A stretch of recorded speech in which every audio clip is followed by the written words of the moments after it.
ஆனையிறவு உப்பளம் பாரம்பரிய உற்பத்தி செய்து வந்த உப்பினை ரஜ உப்பு என்ற பெயர் மாற்றியதற்கான காரணம் என்ன? இது தமிழர்கள் மீதான திட்டமிட்ட அடக்குமுறை ஒன்றின் வடிவமா?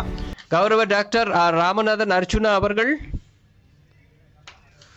ஆம்,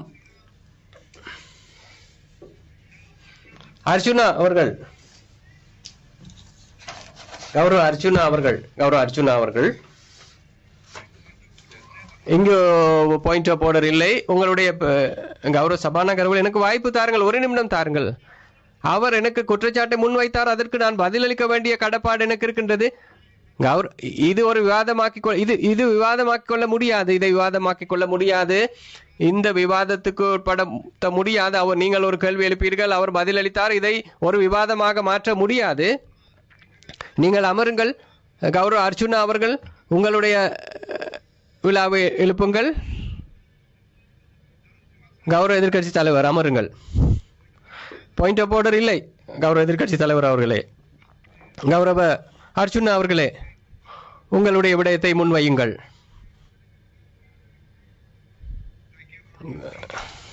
நன்றிகள். நான் இந்த விடயம் தொடர்பிலே பேசுவதற்கு கிடைத்தமைக்கு சந்தோஷம் அடைகின்றேன்.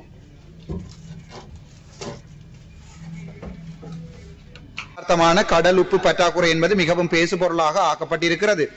இந்த அடிப்படையிலே இலங்கையிலே பாரம்பரியமாக உற்பத்தி செய்யப்பட்ட கடல் உப்பானது வடக்கு மாகாணத்தில் ஆனையிறவு, பரந்தன், உப்பளத்திலிருந்து மிகப்பெரிய அளவில் இதுவரை காலமே உற்பத்தி செய்யப்பட்டு வந்தது என்பதை தாங்கள் அறிந்திருக்கக்கூடும். அந்த அடிப்படையில் அண்மையில் மக்களால் ஊழலுக்கு எதிரானவர்கள் என்று நம்பப்படுத்தப்பட்டு ஆட்சிக்கு வந்த தங்களுடைய முக்கியமாக பாராளுமன்ற உறுப்பினர்கள், தெற்கிலிருந்து வந்த உங்களுடைய அரசாங்கத்தின் பாராளுமன்ற அமைச்சர்கள் மற்றும் உறுப்பினர்கள் இலங்கையிலிருந்து வெளிநாடுகளுக்கு பரந்தன் உப்பளத்திலே உப்பினை உற்பத்தி செய்து ஏற்றுமதி செய்ய போவதாக அண்மைய காலங்களில் தெரிவித்திருந்தது குறிப்பிடத்தக்கது. மேலும் அதனால் ஏற்பட்ட தங்களுடைய அரசாங்கம் ஆட்சிக்கு வந்த பின்னர் அரசியல் ரீதியாக ஒவ்வொரு அரசாங்க நிறுவனங்கள் இருந்து முகாமைத்துவம் செய்கின்ற முகாமைத்துவ கட்டமைப்புகளை சீர்குலைத்து பெருமளவானவர்களை இடமாற்றம் செய்து தங்களுக்கு சார்பான எந்த ஒரு அனுபவமற்ற முகாமைத்துவ தகுதி இல்லாத தங்களுடைய கட்சி சார்ந்த சாதாரண பணியாளர்களை முகாமைத்துவ அதிகாரிகளாக வேலைக்கு அமர்த்தி இருப்பது மிகவும் தெளிவாக தெரிகிறது. அதனால் ஏற்பட்ட தொழிலாளர் போராட்டம் இப்போது 6வது நாட்கள், நான் நினைக்கிறேன் இப்போது 12வது நாட்களாக பரந்தன் உப்பளத்திலே நடைபெற்றுக் கொண்டிருக்கிறேன் என்பதை பொதுமக்களுக்கு தெரிவிக்க வேண்டிய கடமைக்கு உள்ளாகி இருக்கிறேன். அந்த உப்பளத்து தொழிலாளர்களை மிக கேவலமாக நடத்தப்படுவதாகவும், அதேவேளை தொழிலாளர் தொழில் விதிமுறைகளுக்கு இன்றியமைவாறு இல்லாதவாறு பலவந்தமாக உப்பளத்திலிருந்து போலீசாரின் உதவியுடன் அராஜகமாக வெளியேற்றப்பட்டிருப்பதும், அதே நேரம் மேலும் 12 நாட்களுக்கு மேல் அந்த தொழிலாளர்களுக்கு வேலை வாய்ப்பு மறுக்கப்பட்டிருப்பதாகவும் பொதுமக்களால் தெரிவிக்கப்பட்டிருக்கிறது. கைத்தொழில் மற்றும் தொழில் முயற்சி ஆண்மை அமைச்சர் என்ற ரீதியில் தங்களால் பின்வரும் விடயங்களை தெளிவுபடுத்த முடியுமா என்பதை தயவு செய்து இந்த மேலான சபைக்கு தெளிவுபடுத்தவும். முதலாவது கேள்வி, ஆனையிறவு உப்பளம் பாரம்பரிய உற்பத்தி செய்து வந்த உப்பினை ரஜ உப்பு என்ற பெயர் மாற்றியதற்கான காரணம் என்ன? இது தமிழர்கள் மீதான திட்டமிட்ட அடக்குமுறை ஒன்றின் வடிவமா? இரண்டாவது, ஆனையிறவு உப்பளத்தில் 2024ஆம் ஆண்டு உற்பத்தி செய்ததை விட இன்றைய தினம் உற்பத்தி செய்யப்படுகின்ற உப்பின் அளவு மிக குறைவானது என்பது உண்மை. இதை தாங்கள் ஏற்றுக்கொள்கிறீர்களா?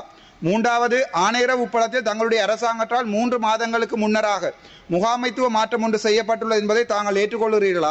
நாலாவது, அவ்வாறான இடமாற்றலுக்கு தொழிலாளர்கள் எதிர்ப்பு தெரிவித்த போது கடந்த 6 நாட்களாக, இப்போது 12 நாட்கள் ஆகிறது, வேலை செய்து வந்த தொழிலாளர்கள் பணியிலிருந்து நிறுத்தப்பட்டு ஆனையிறவு உப்பளத்தில் தற்போது உற்பத்தி செய்யப்படுகின்ற உப்பு மிகவும் குறைந்துள்ளது அல்லது முற்றிலும் இல்லாமல் போயுள்ளது என்பதை ஏற்றுக்கொள்கிறீர்களா?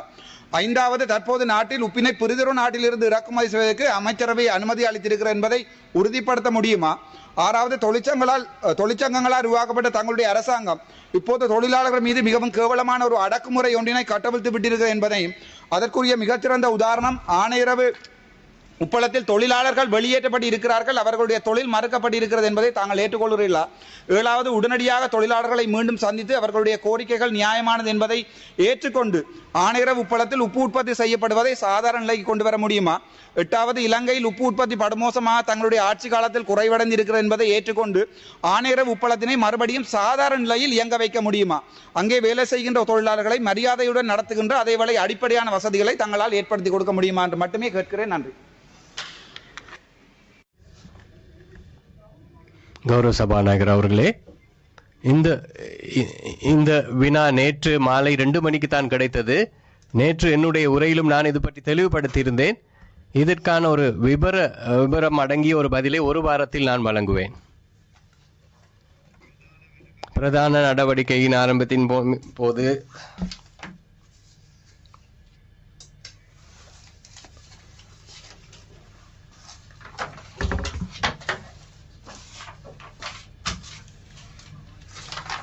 கௌரவ அமைச்சர் அதற்கு ஒரு விளக்கம் அளித்தால் ஒரு வார கால அவகாசம் தேவை என்று சொல்லி இருக்கின்றார்.